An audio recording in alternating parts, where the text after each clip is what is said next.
powers thought that that was impossible.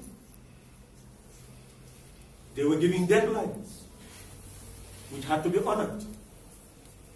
And Gambia was facing tremendous danger of war. I must again thank those young people who accepted to be coalition security. They need to be given national honors. We even caught some mercenaries at Barrow's home with their communication sets, daggers, name it. The debate was whether to release the mercenary or incarcerate the mercenary. And I had to be asked to make a decision. We had to humanize the mercenary, knowing that if we humanize the person and allow the person to go, the person will allow others not to come.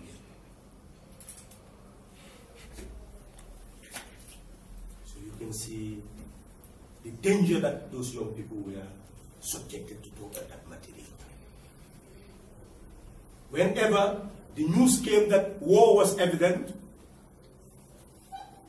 they had to be contacted so that they will move into the surrounding areas, because they would have been the first target. So while the rest of the population were in their homes, there were others under fire. And their history is yet to be written. But it will be written. For they were ready to give their lives, not knowing what the ultimate result would be. By the 21st, the security, on the 20th, when I issued that statement, had been consulted to know the state of the negotiation. And they indicated that, well, they believe the negotiation will succeed. But they were ready to take a stand if the negotiation were to fail. And indeed, the negotiation succeeded. And I remember convening a meeting of the security, and we all prepared the ground for bringing the over 120,000 Gambians who had left the urban areas, the over 50,000 Gambians who had left the country. Gambia was disintegrating during that period. And they agreed to form our team. And then we started the process of restoring the country. I remember the ex-Director General of the NIA coming to the meeting late and indicating that when Jammeh was going, he wanted to take him along. But for him, he will stay no matter what the outcome, because he feels that he'll be able to explain certain things for people to understand. That is how complex the situation was, and how supportive the security forces had to be at that material time to prevent war from breaking in the country. The country was stabilized, not a single life was lost, no government property was destroyed, no banks were looted. The country was at peace with itself, having faced the greatest threat to war that any country could have ever faced. But the battle was not over. There were the Gambian security forces and incoming economic forces, whose mandate was not clear. As they moved in and the threat to confrontation emerged, receiving the information from the security, again, consultation had to begin. And I must again also thank the current CDS, who was in Dakar, and the president was advised that somebody must come who knew the army, who can be in between the economic forces and the Gambia armed forces. And he was sent to be the special advisor of the president to carry out that mandate. So we were able to ring fence the security apparatus so that they will not come into confrontation. And the economic forces entered Gambia as forces of solidarity rather than forces of occupation. That is why afterward their presence was not even felt by the Gambian population. But if war broke out, their life would have been at risk, and they would have had to protect themselves, and the Gambian population would have borne the burden of occupation. So in short, we told the Congress that they has played a major role in implementing their resolution 2015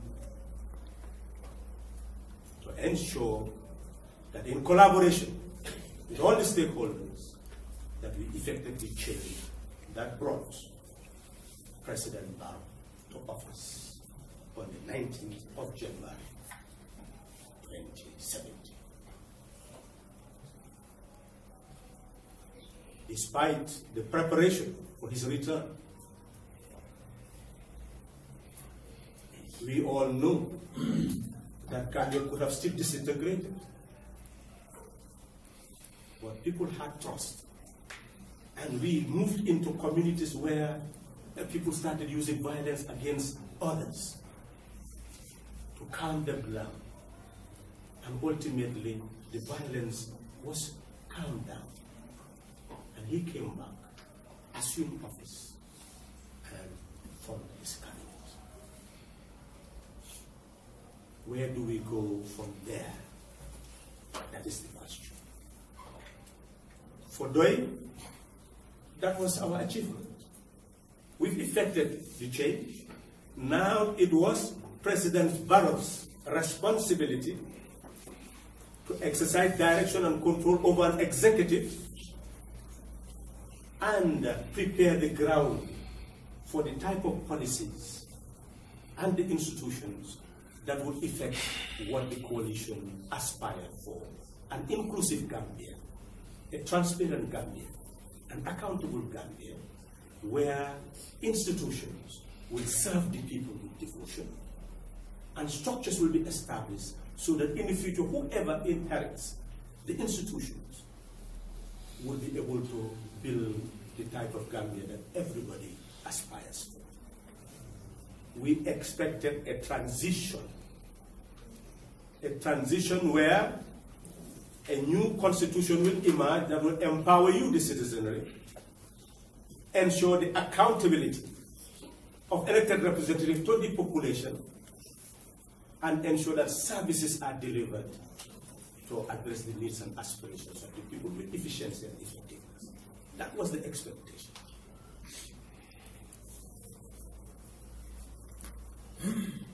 What is important is that we wanted to achieve that by remaining together and have National Assembly independent, local government independent, so that ultimately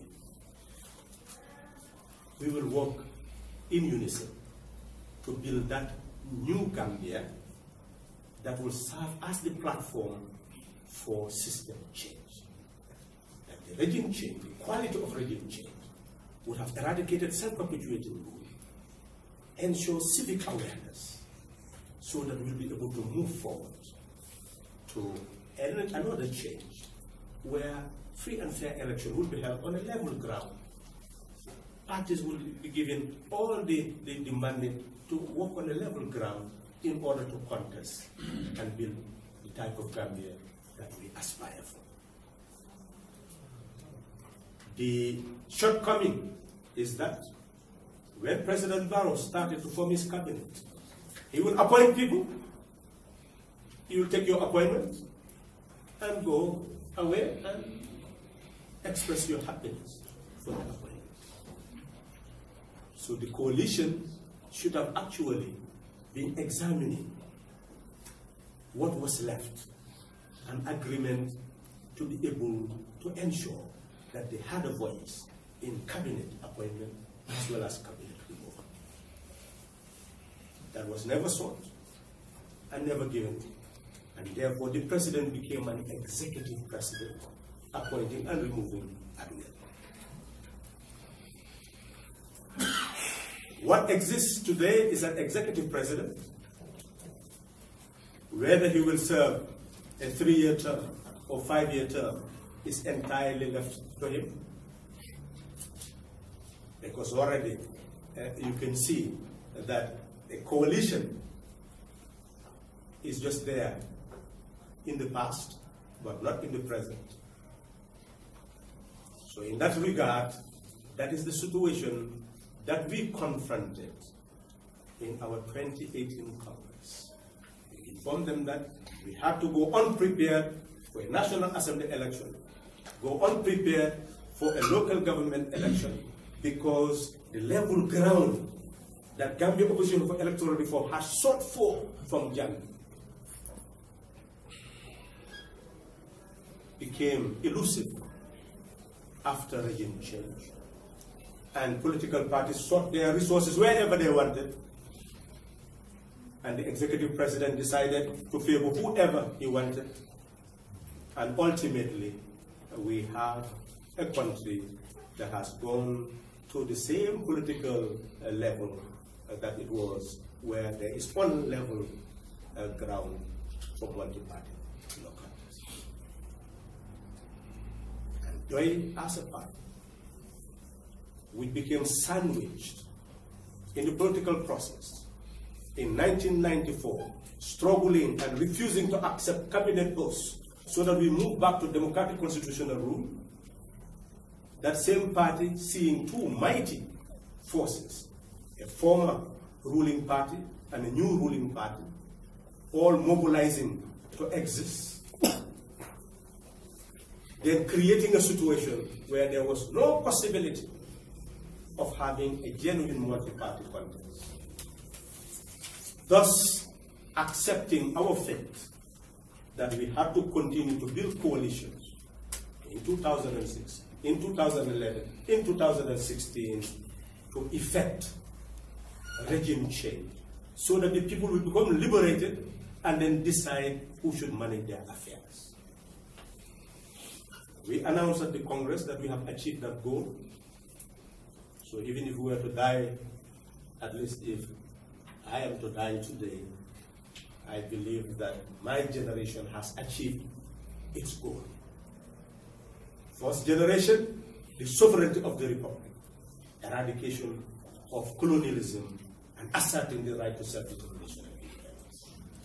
Second generation, the sovereignty of the people, to make sure that the people know that power belongs to them.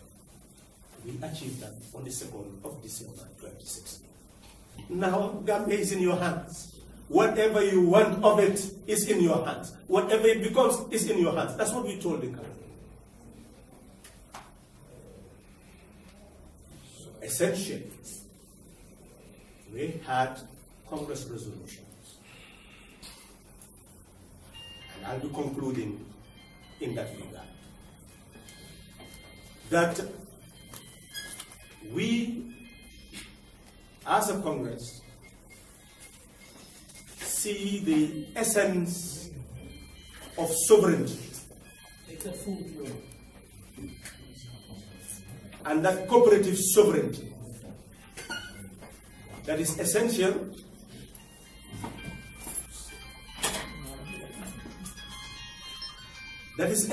to build a new Gambia. We therefore resolve that the new start that Gambia is waiting for is the sovereignty of each Gambian being asserted and accepted. A new Gambian must be born.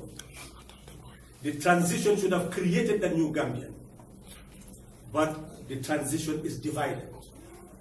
Some want to maintain the old Gambian, some would want a new Gambian, and the Gambian people must decide. Do you want a new Gambian, or do you want to remain in the old Gambian?